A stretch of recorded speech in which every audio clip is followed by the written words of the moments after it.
Hey everybody, Nick Espinosa, your chief security fanatic here. Don't forget to subscribe. And this, I swear, is not clickbait. The long-term damage that China is about to do to the world is going to be absolutely insane. And they just upended the market to the point where there was about $1 trillion of sell-off in stock markets around the world. So let's talk about this, because today we are talking about China's DeepSeek AI, and they just flipped everything on its head. And so the seemingly sudden and exploding popularity of this is rattling tech experts, free speech advocates. It's even been branded AI's Sputnik moment by Mark Andreessen of Netscape fame, who also is now advising President Trump on artificial intelligence. And so let's start first with what DeepSeek actually is. It's a large language model, just like ChatGPT. It can respond to prompts in the same way that you would use a ChatGPT or a ChatGPT competitor. DeepSeek does the same thing. But here's the thing. The app is powered by basically the AI software that they developed called DeepSeek V3, but the researchers claim it was developed for less than $6 million. That's million with an M. That is much less than the literal billions of dollars that international competitors like OpenAI have spent on their software. And though, for the record, that is in dispute with others in the industry, either way, it's going to be vastly cheaper, and we'll get to that in a second. Now, the company also boasted that their app has, quote, performance on par with ChatGPT when it comes to things like math, coding, and writing responses. And Andreessen warned, quote, DeepSeek R1 is one of the most amazing and impressive breakthroughs I have ever seen. So, what is making this so special?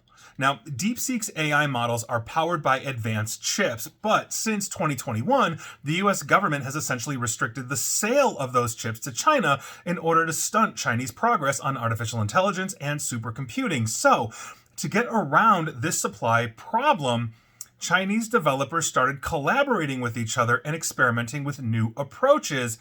And so here's the bomb drop. This process of collaboration experimentation led to models that require way less computing power than before and can be reproduced just basically vastly cheaper. Meaning they can basically easily replicate this, and it doesn't require the insane amount of electrical power or space in data centers or performance that American AI competitors like OpenAI need. So essentially, what China just did in terms of AI is they built a Ferrari, but it cost them as much as building a Ford Taurus, and it gets 300 miles to the gallon, and they made the whole thing for free. Basically, it's open source. You can go download this right now on GitHub, and unlike OpenAI's ChatGPT competitor, anybody can download this. You can literally go right now and download their ChatGPT competitor that apparently is on par and runs on a fraction of what ChatGPT is. And that's the bomb drop. That's the reason why the stock markets have gone absolutely nuts, because the reaction has been absolutely staggering across the globe. Investors have been selling off a ton of technology stocks from Tokyo to New York today. Basically, the news led essentially with the NASDAQ fall more than 3% with leading AI chipmaker NVIDIA, and it's basically had its biggest drag with shares dropping more than 17% as of the report from today, January 27th. Now, NVIDIA was on track to lose more than $600 billion in stock market value. That's the deepest ever one-day loss for a company on Wall Street. And on top of this, the reaction from Silicon Valley, where the tech industry and AI industry essentially resides in the United States, has been intense. Alexander Wang, he's a CEO of Scale AI based in San Francisco, said that this is, quote, a wake-up call for America. And that's exactly what this is. He also bought a whole-page advertisement in the Washington Post last week imploring the President Trump, to, quote, win the AI war.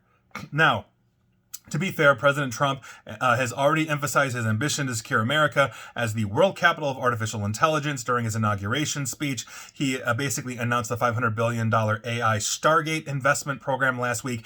I literally did a segment on that. You can go watch that or listen to that. And I think that's an important one to talk about because that is the competitor. But here we are. The Chinese government, though, has announced much less. And why not? If they're making it for $6 million, And maybe that number is low, but they've only invested, according to the South China Morning Post, $8.2 billion US into their entire AI infrastructure. And here they are causing $1 trillion panic. So like, this is unbelievable. And of course, let's talk about the other aspects of this and why this is going to be so devastating. So first things first, it has all the Chinese censorship that you would think of. Obviously, let's, feed it a question about Tibet, feed it a question about Tiananmen Square, take your pick, et cetera, et cetera. It's going to give you the sanitized issue. It's going to censor itself in the same way the Chinese government censors flipping everything. That's a problem. But let's talk about the long-term damage here that this will do if China fully establishes AI dominance around the world using their free models. And quite frankly, they just took a massive leap in front of everybody doing that. So understand right now, and I've done segments on this as well, that studies show that people overwhelmingly trust AI results because, like Google results, they appear authoritative in nature. These large language models spit back answers that seem very authoritative, even if they're lying, censoring, or straight up wrong. So in that vein, not everybody in the world that's going to be using these things is going to get the memo that this censors, right? So you might get a sanitized pro-Chinese answer that is not the actual truth, but people are going to take it authoritatively. Now, on top of this, information is most likely going to be crafted to always put China into a good light. Look at Douyin, which is the Chinese version of TikTok, or even TikTok, the American version itself, that was down for a hot minute, like a Sunday or two ago, and came right back online. It's very pro-China. Ask it, hey, DeepSeek, what's the top 10 something in the world? Half of them will probably be Chinese, because that's what it's basically been trained to do. We literally could see an entire global generation learn that Chairman Mao is essentially Jesus or something. I mean, it would be way more subtle than that, but that's the point that I'm bringing up here.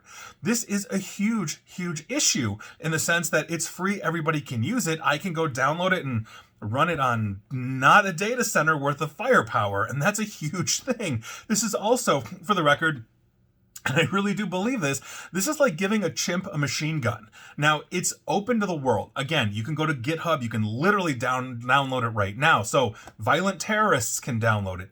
Dictators can download it. The guy that's actually trying to build Skynet can download it. We can see it possibly power and be modified to build robotic weapons. And think about the long-term side of that. As we start integrating AI into robotics, that's going to happen in the military. I've done videos and podcasts and radio segments on this as well. Imagine armies integrating this AI based in China into their killer robots or whatever in the future. And then the Chinese can basically flip a switch that was in the code that nobody caught. And so now the robots side with China in the middle of the battlefield. Maybe they refuse to shoot at Chinese targets. Who knows? Now, you think I'm pulling my hair out. You think the sky is falling, but these are all longitudinal realities. If you essentially have an authoritarian government own an open source platform and then give it to the world that is as powerful as the competitors. Now, you're looking at the OpenAIs of the world, et cetera, that are for profit. And why would I pay $20 a month when I can get, let's say, just as fast results, just as accurate results for the most part, minus the subtle Chinese censorship and adjustments to pro-China positions, and I'm going to get it for free. I don't have to pay for this. This is what we're talking about. This is a massive, massive boom. Now, can the United States or anybody else, Germany, Canada, whoever, catch up to this or supersede them? Yes.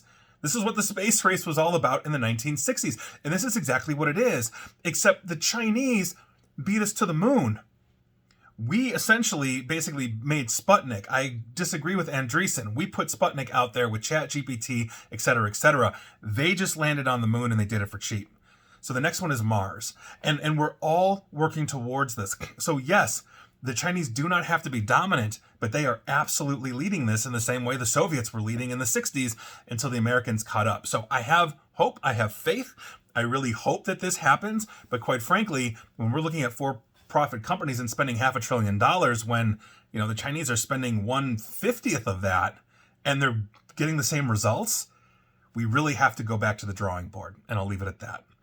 And please like, share, follow me here on Facebook and Twitter at NickAESP, or eventually Chinese social media, because we'll all be on it as we'll be speaking Mandarin. Same with YouTube or whatever it will be in Chinese. And as always, stay safe, stay online, and please attempt to stay private and informed. Take care.